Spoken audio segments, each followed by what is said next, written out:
ਤੇ ਮੀਂਹ ਪੈ ਕੇ ਹਟਿਆ ਵਾ, ਚੰਗਾ ਮੀਂਹ ਪਿਆ ਵਾ। ਆ ਦੇਖ ਲਓ ਤੁਸੀਂ, ਆ ਪਟੜੀਆਂ ਵਿੱਚ ਡੁੱਬੀਆਂ ਹੋਈਆਂ ਵਾ। ਆ ਸਟੇਸ਼ਨ ਆ, ਤੇ ਦੂਜੇ ਪਾਸਿਓਂ ਇੱਧਰ ਆਉਣ ਦਾ ਵੀ ਰਾਹ ਹੈ ਨਹੀਂ ਗਾ। ਅਜੀਬ ਸੂਰਤ ਹਾਲ ਬਣੀ ਪਈ ਆ। ਅੱਛਾ, ਇਹਦੇ ਉੱਤੇ ਉਹ ਪੁਲ ਵੀ ਜਿਹੜਾ ਵਾ ਉਹ ਵੀ ਟੁੱਟਿਆ ਹੋਇਆ, ਪੁਰਾਣੇ ਦੌਰ ਦਾ ਇੱਥੇ ਬਣਿਆ ਹੋਇਆ ਸੀਗਾ, ਉਹ ਵੀ ਖਤਮ ਆ। ਅਤੇ ਆਹ ਜਗ੍ਹਾ ਹੈ ਕੋਈ ਨਹੀਂ ਕਿ ਲੰਘਣ ਦੀ।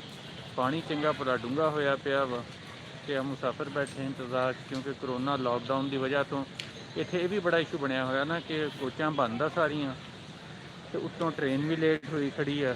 ਇਹ ਖੜਾ ਮੈਂ ਵੀ ਇੱਥੇ ਆਇਆ ਹੋਇਆ ਵਾਂ, ਅਤੇ ਲੋਕ ਵੀ ਇੱਥੇ ਇੰਤਜ਼ਾਰ 'ਚ ਆ। ਅਤੇ ਅਸਲ ਗੱਲ ਤਾਂ ਤੁਹਾਨੂੰ ਜਿਹੜੀ ਮੈਂ ਦਿਖਾਉਣੀ ਸੀ, ਆ ਦੇਖੋ ਇੱਥੋਂ ਵਿਚਾਰੀਆਂ ਕਿੱਦਾਂ ਲੰਘ ਰਹੀਆਂ ਔਰਤਾਂ ਪਾਣੀ ਦੀ ਵਜ੍ਹਾ ਤੋਂ, ਕਿਉਂਕਿ ਇੱਥੇ ਪੁਲ ਆ ਜਿਹੜਾ ਉਹਦਾ ਵੀ ਇੱਕ ਇਸ਼ੂ ਬਣਿਆ ਹੋਇਆ ਵਾ ਕਿ ਪੁਲ ਇੱਥੇ ਉੱਤੋਂ ਖਰਾਬ ਹੋਇਆ ਵਾ, ਜਿਹੜਾ ਲੰਘਣ ਵਾਲਾ ਵਾ ਜਿਹੜਾ ਹੁੰਦਾ ਵਾ।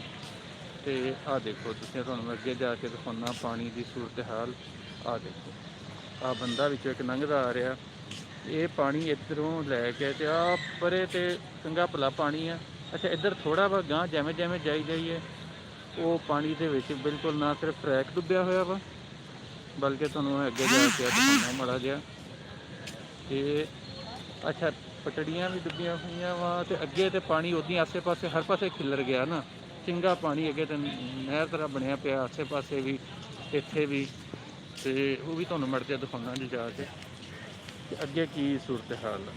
ਆਹ ਦੇਖੋ, ਅੱਛਾ ਬਾਰਿਸ਼ਾਂ ਚੰਗੀਆਂ ਹੋਈਆਂ ਵਾ। ਉੱਦਾਂ ਤਾਂ ਅਗਸਤ 'ਚ ਹੁੰਦੀਆਂ ਇਸ ਵਾਰੀ ਸਤੰਬਰ 'ਚ ਵੀ ਵਾਹਵਾ ਹੋ ਰਹੀਆਂ। ਮੌਸਮ ਵੀ ਬੜਾ ਸੋਹਣਾ ਹੋ ਗਿਆ ਲਾਹੌਰ 'ਚ। ਅਤੇ ਉਹ ਦੇਖੋ ਤੁਸੀਂ, ਚਲੋ ਹੁਣ ਮੇਰੇ ਕੋਲ ਬਹੁਤਾ ਅੱਗੇ ਜਾ ਨਹੀਂ ਹੋ ਰਿਹਾ, ਤੁਹਾਨੂੰ ਇੱਥੋਂ ਹੀ ਦਿਖਾ ਦਿੰਦਾ। ਆਹ ਦੇਖੋ ਕਿਆ ਸੋਹਣਾ ਮੰਜ਼ਰ ਆ ਅਗਲੇ ਪਾਸੇ, ਪਾਣੀ ਪਾਣੀ ਪਾਣੀ।